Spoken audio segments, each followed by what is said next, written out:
बच्चों, let's read the question. The question says explain how different factors affect the enzyme activity. Question में हमें बोला है कि हमें उन फैक्टर्स के बारे में बताना है जो एंजाइम एक्टिविटी को अफेक्ट करते हैं. सबसे पहले बात करेंगे इस क्वेश्चन में यूज होने वाले की कॉन्सेप्ट की.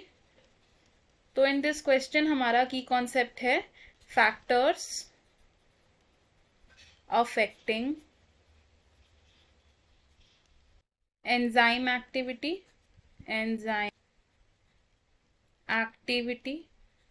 तो एंजाइम एक्टिविटी को जो फैक्टर्स अफेक्ट करते हैं, let's discuss those. First factor क्या होगा? Contact between enzyme and substrate. Enzyme and substrate. तो जितना सरफेस एरिया इंक्रीज होगा बिटवीन एंजाइम एंड सबस्ट्रेट, उतना ही ज़्यादा हमारा रेट ऑफ रिएक्शन होगा, यानी कि उतनी ही ज़्यादा एफिशिएंट होगी हमारी एंजाइम एक्टिविटी. तो हम क्या लिख सकते हैं? Greater surface area of contact with enzyme, faster will be enzyme activity. Second factor जो एंजाइम एक्टिविटी को अफेक्ट करता है, that will be substrate concentration.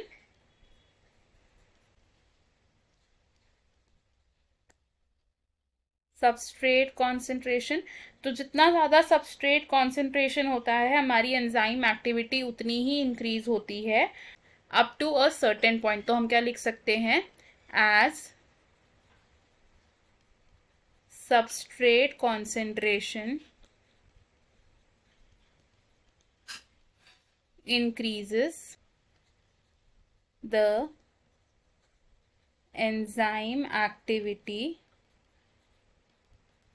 increases, but only to a certain point.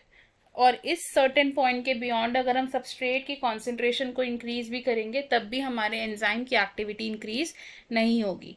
And third factor जो enzyme activity को affect करता है, it is enzyme concentration. Enzyme concentration. तो जितना ज़्यादा हमारा एंजाइम कॉन्सेंट्रेशन होगा, उतना ही ज़्यादा हमारा एंजाइमेटिक एक्टिविटी होगी. लेकिन एक ऐसा पॉइंट आएगा जब एंजाइम कॉन्सेंट्रेशन इंक्रीज होने के बावजूद भी हमारी एंजाइम एक्टिविटी इंक्रीज नहीं होगी, इंस्टेड वो रिड्यूस हो जाएगी. So we will right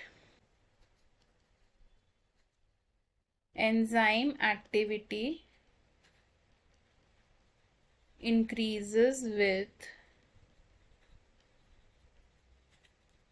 enzyme concentration up to a point, or beyond that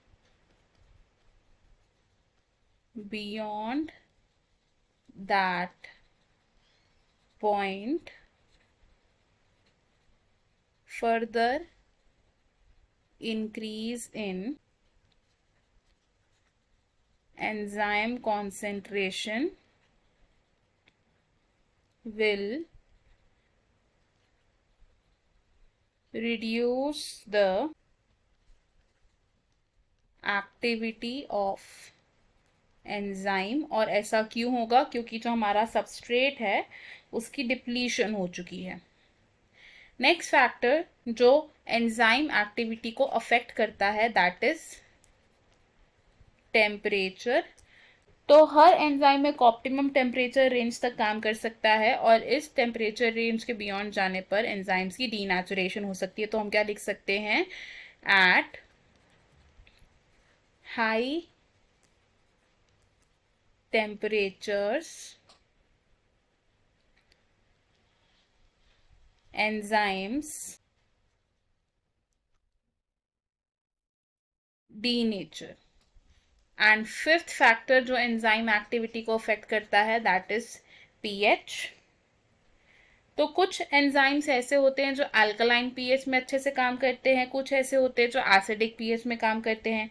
तो हर एंजाइम के लिए एक ऑप्टिमल पीएच होता है जिस पे वो बेस्ट एफिशिएंसी से काम करता है। और मोस्ट ऑफ दी जो बायोलॉजिकल एंजाइम्स होते हैं इनके लिए जो ऑप्टिमम पीएच होता है दैट इज अराउंड 7.4। और अगर ऑप्टिमम पीएच से डेविएट होता है किसी एंजाइम का पीएच तो फिर एंजाइम एक्टिविटी सीवियरली अफेक्ट होती है। सो हमें हमारे क्वेश्चन का आंसर मिल गया। हमने डिस्कस किया अबाउट द फैक्टर्स जो एंजाइम एक्टिविटी को अफेक्ट करते हैं। I hope you understood it. All the best. Thank you.